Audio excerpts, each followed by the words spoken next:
Hey everybody, Suyana here, doing the discussion video for chapter 4 of the All-Inclusive Approach, the chapter speaking of relationships. So before we dive into the workbook, I just want to acknowledge some of the value and intention behind these videos. I wrote this book in 2016 and published it in 2020. And I was getting ready to go out on a book tour and promote the book. And then, of course, we all know what happened in 2020. If you were alive during that time, we experienced the big global lockdown. And things adjusted, changed, and reoriented. And I don't think that they've ever really kind of gone back to the way that they were necessarily, but it was a real shock to me to have that happen right before I was getting ready to go out and embark on this big endeavor for me personally. So I pivoted into learning some alternative building skills and moving back down to Costa Rica for a while. I was looking for land with a few friends. And so the reason that I'm sharing this content right now is because it's really valuable for us to keep getting traction in self-reflecting in a compassionate and inclusive way, and having tools to keep that contemplative muscle developing, working, growing, and getting stronger. Because we're all choosing how we want to orient the power of our focus, our intention, our presence, and our force in this world. We all have an energetic force that we're contributing to the trajectory of evolution and growth and creative expression. And so these chapters, these discussions, these videos, and then the ways in which you can work with me directly are all an effort to make that kind of unfolding, enveloping, flowering available to more people. For many years now, I've been a confidant and a comfort companion to the people in my life and the people I've had the opportunity and privilege to work with. And I've taken a step back from that role so I could recalibrate and reorient into a more mature sense of self after all of the wild things that I have been traversing in my life, all the changes that I've been through. I needed some time to really integrate and reconnect with my values, and quite honestly also discover some values that I had inside of me that were dormant or that I had forgotten about. So it's been such a privilege to walk this path with the people close to me and with the people that have gravitated to me or found their way to working with me through some of the challenges and growth points or transformation topics that are going on in their life.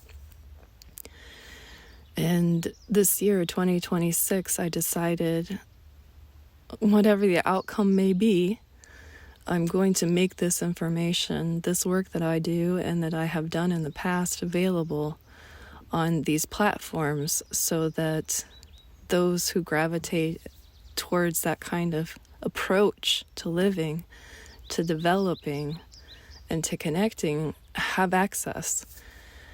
And so I guess I just wanted to give some context to this sharing, because it's very meaningful to me to be doing this. And I want it to bring value to your life. So each time I do another video, I share another chapter, I'm kind of met with this interesting combination of experiences. One, reading the book that I wrote 10 years ago and how maybe I would have approached and presented the information differently. And also feeling so grateful for this content that flowed through me, because I still am extracting nuggets of wisdom from the content and feeling comforted and soothed by the information that arises. So it's been really precious to me. And on that note, let's dive right into the workbook content. In the chapter speaking of relationships, the reflection around this chapter isn't just that relationships are a mirror. Of course, that's true, but they're not a mirror as in they're showing us exactly what we are. They're a mirror as in they are showing us what our perception of ourselves and our world around us is. And that is a very useful distinction, because when we think of relationships as direct mirrors, as in the thing that I'm looking at is exactly reflecting the image that created that mirror reflection, then it's just this like 1 = 1 kind of feeling. There's no subtle nuances in it. It's not dynamic. It is an oversimplification, I guess, is what I'm trying to say with the whole version of relationships are a mirror. So when I wrote this reflection, which I'm going to read to you right now, relationships are a mirror reflecting back to us the areas where we have grown and where we are still having work to do. If I was writing that right now from this stage of my life in my mid-40s versus my mid-30s, I would be developing that concept in the way that I just described it, where I wouldn't be saying it's a 1 = 1 version of the story of the mirror. I would talk about it kind of like I did in the discussion of chapter 3, where if you look into the mirror, you can see beauty, you can see vibrance, you can see wisdom, you can see perseverance, right?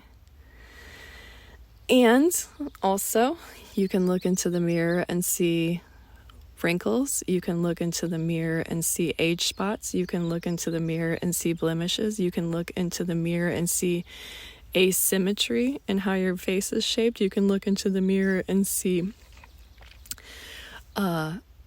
undesirable aspects of how you appear, right? And that is the value of the mirror.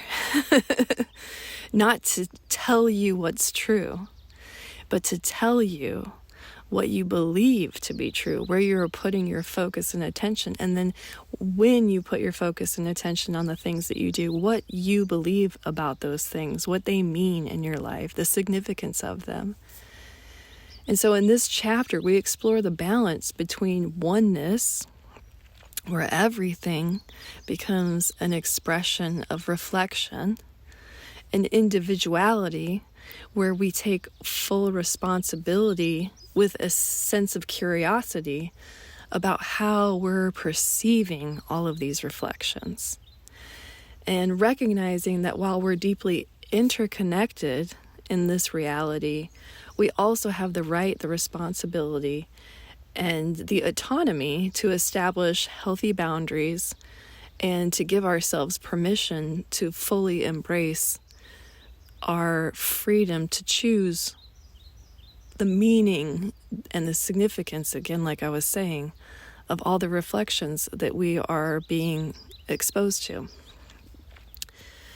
So the other thing that this chapter highlights, which for me was a really big struggle, and probably because I just had a very dominant codependent patterning, the way that I was raised in the world, in the way that I was naturally inclined to seek harmony over like self-autonomy, finding a way of soothing people, making other people's needs and perceptions more important so that a state of harmony could be established in that person, which would then give me a sense of relief by being around someone that was in a more harmonious state, if that makes sense to all of you empathetic people out there. So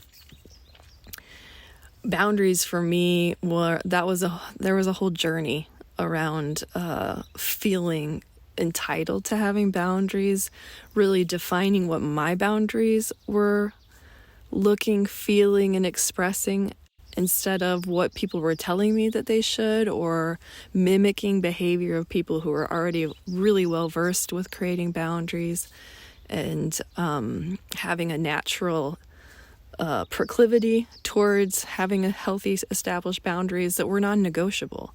For me, in the beginning, when I was setting boundaries, it almost kind of felt like I was starting the beginning of a negotiation.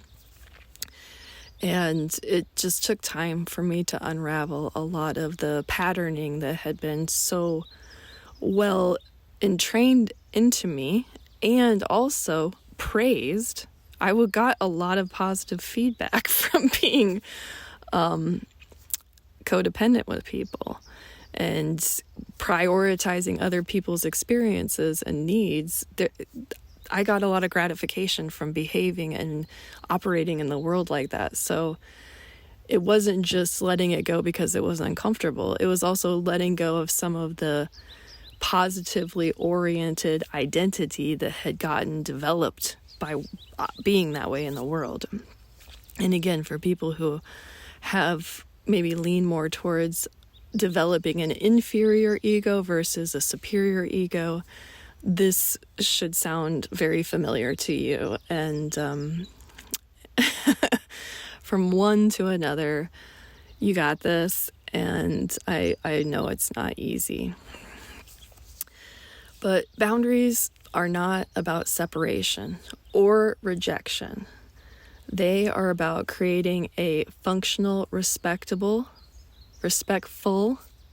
space for ourselves and others. It's giving some parameters to the way our relationships operate. And when I'm outlining this in the book chapter, I talk about how I was washing my body, and I realized that if I didn't have even boundaries within my own physical system, then I wouldn't be able to operate as an organism. These parameters, these defining qualities are actually really useful to be able to live and exist as an individuated form of consciousness.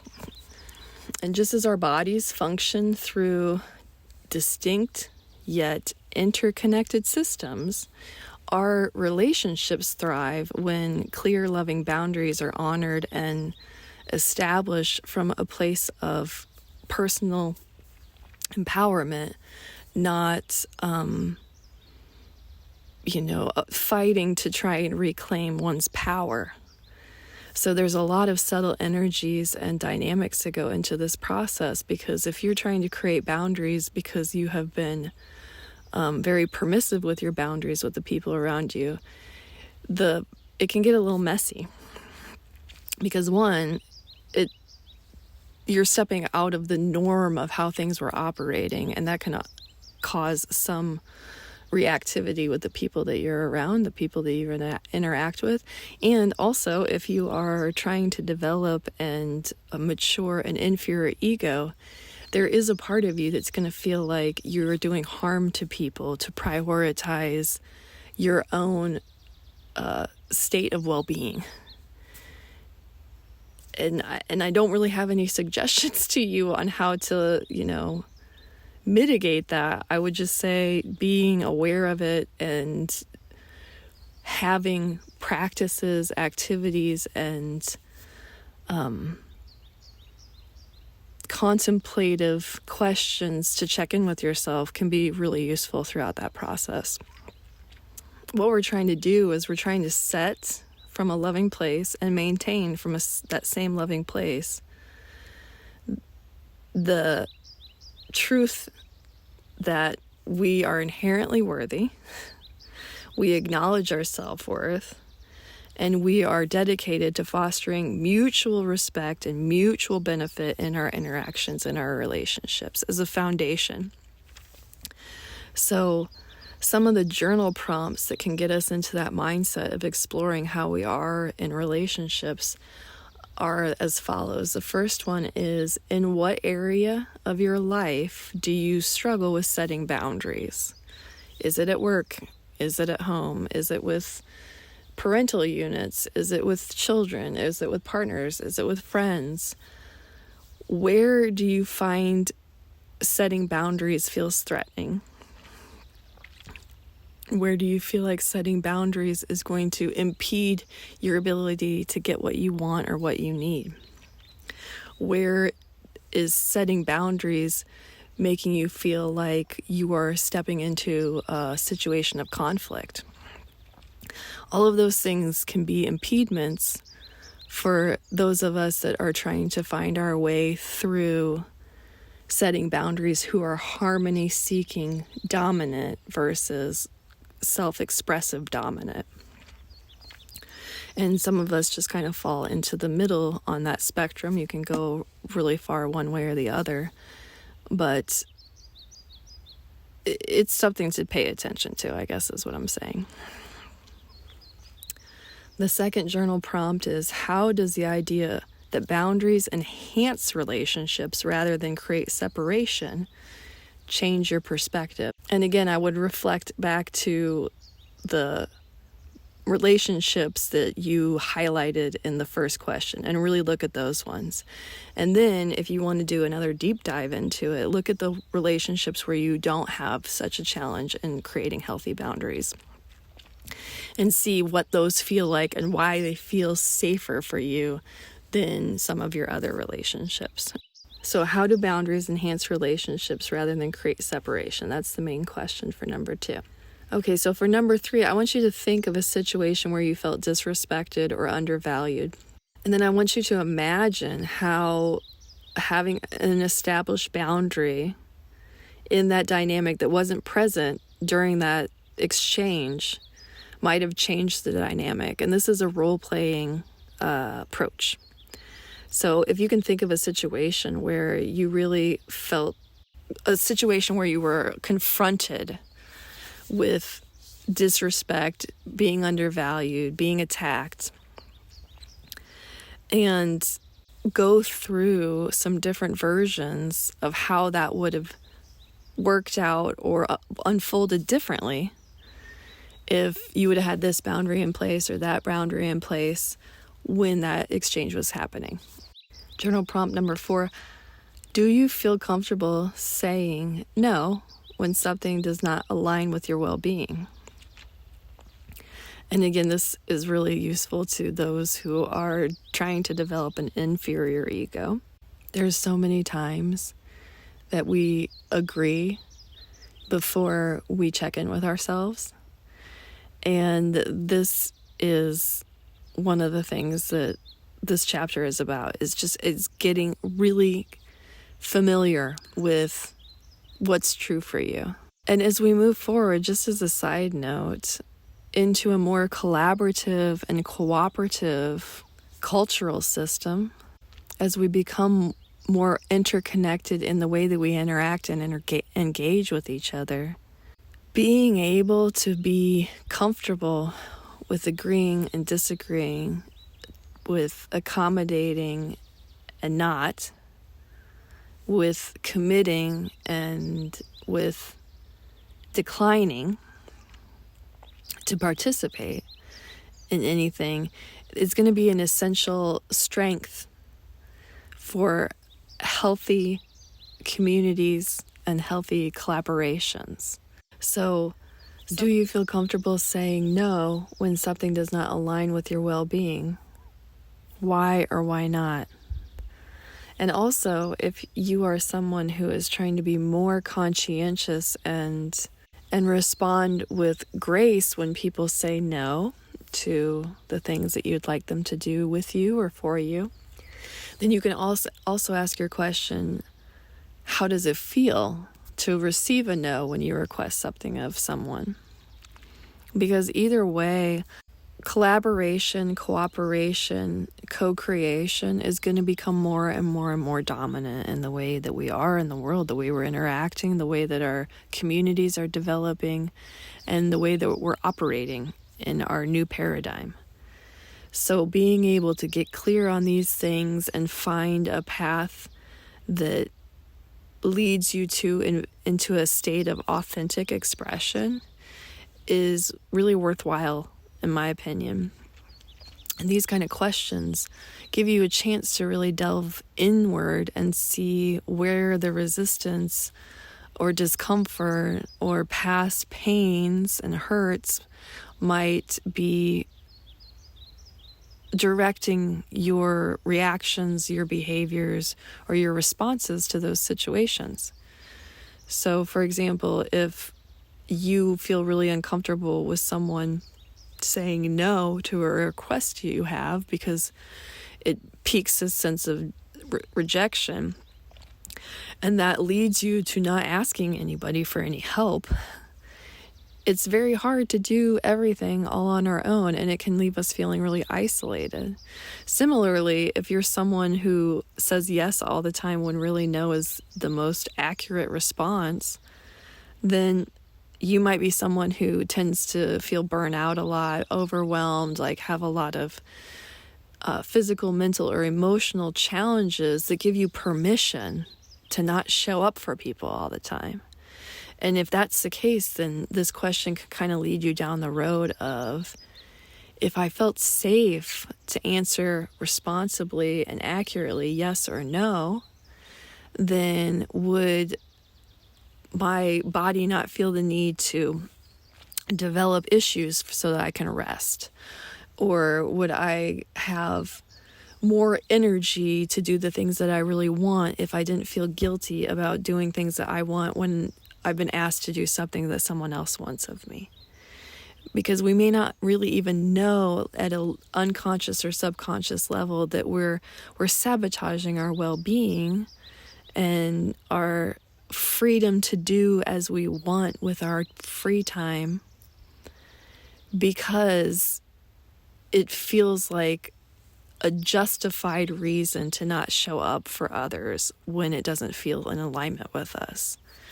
So this path can really develop a lot of underlying incongruencies in relationships.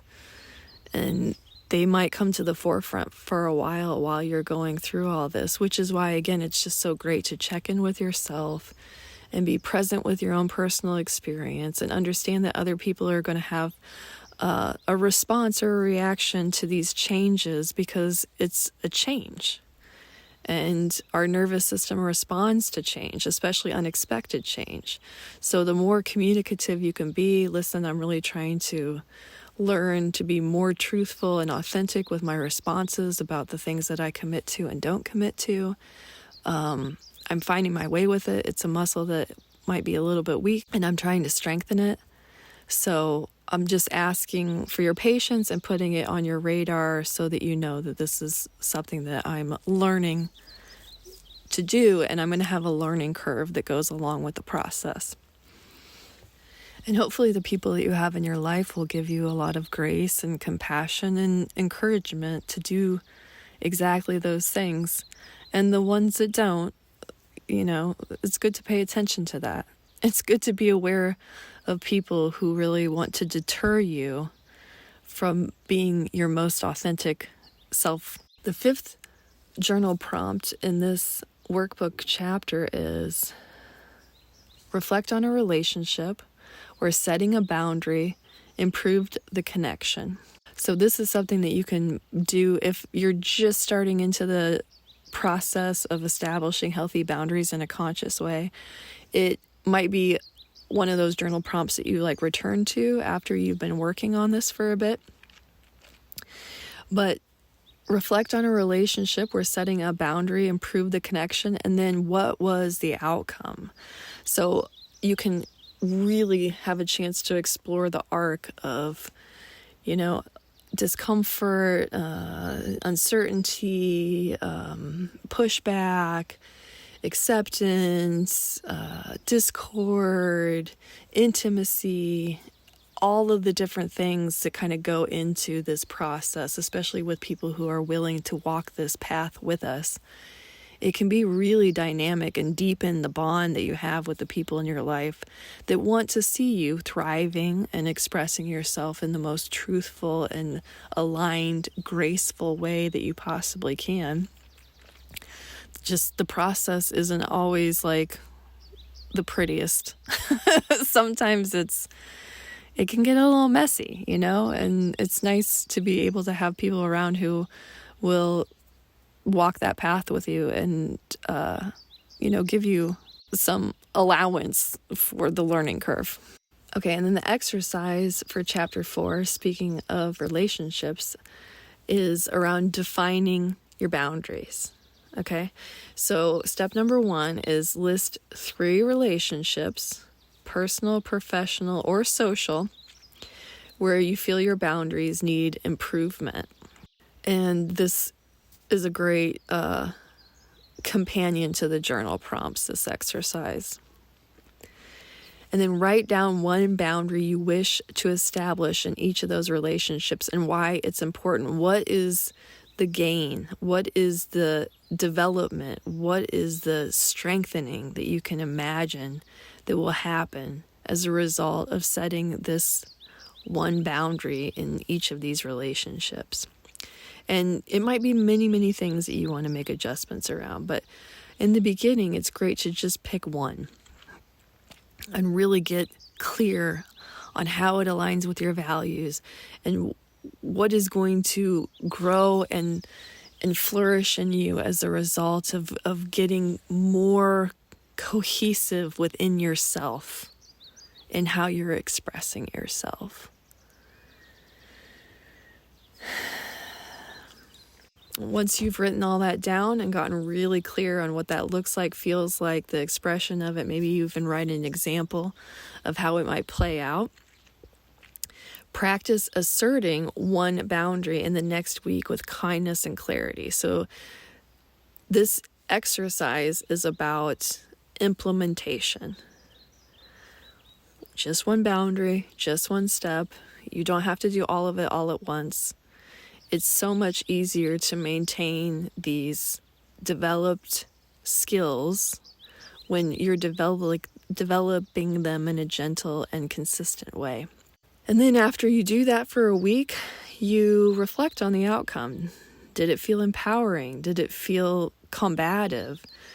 What did you learn about yourself, about the other person, about the process, about the boundary, about the values associated with it, about the outcome that you imagined, about the outcome that actually happened? And then you can contemplate this quote throughout the week. Boundaries are the distance at which I can love you and me simultaneously. I'll repeat that one more time. Boundaries are the distance at which I can love you and me simultaneously. And this quote just really highlights autonomy. We are all expressions of the one divine source energy. Whatever version of that you want to call it. Spirit, God, Allah, infinite intelligence, source consciousness. Pick your version. And also, we're individuated. A tree is a tree, a squirrel is a squirrel, the sky is the sky, grass is the grass. It is also more than what we perceive it to be, but it is still individuated as that expression of source. And this process of cultivating and developing boundaries is honoring those things. It's honoring those two truths, that everything is inherently worthy of attention, acceptance, acknowledgement, because it is consciousness and form, and that individuation is a central component to this particular version of reality. And when we blend all those things together, we can be wildly and expansively expressive and honor the freedom and design of everything else that's expressing itself in this reality. And that's a really beautiful, inclusive approach to interacting in this dynamic world. For me, one of the things that I noticed is it felt so much easier to be grateful and in awe of life when I was free to be experiencing it through my own very unique expression, and have my singular experience of everything that I was coming into contact with and interacting with. You know, this chapter, speaking of relationships, we are having a relationship with everything that we're interacting with. And you get to set the tone on how those interactions are going to be defined. You know, you can see a tree that you drive by every day, and the first time you saw it, it was beautiful, and after 4 or 5 times, you barely even acknowledge it on your way to work. And that's a choice that we have. And our very adaptive, efficient mind might err on the side of that, of just dismissing the things that become so quickly normalized in our daily lives.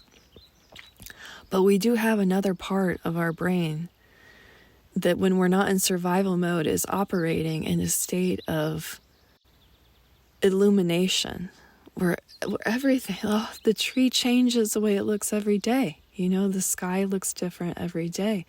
The conversation that you have with a coworker at the coffee machine is different than it was the day before. The monotony of life can start to lift that veil, and you can see beauty and wonder in every direction. But I think for me, one of the things I really realized was I had to commit to being myself, to free my mental and energetic and emotional energy to be that receptive to everything that I was experiencing, interacting, and engaging with around me. And I'm so glad that I did, because I feel a sense of gratitude for so much of my life and my experiences and my environment. Yeah. So I'm really enjoying this time with you. It feels really special. And I will connect with you again next week on chapter 5. And I'll probably be doing some additional videos in the near future when I have time, because I am developing some new writings that I'd like to share as well, that are very pertinent to this particular phase of our evolution. And until we meet again, I hope you have a beautiful, beautiful now.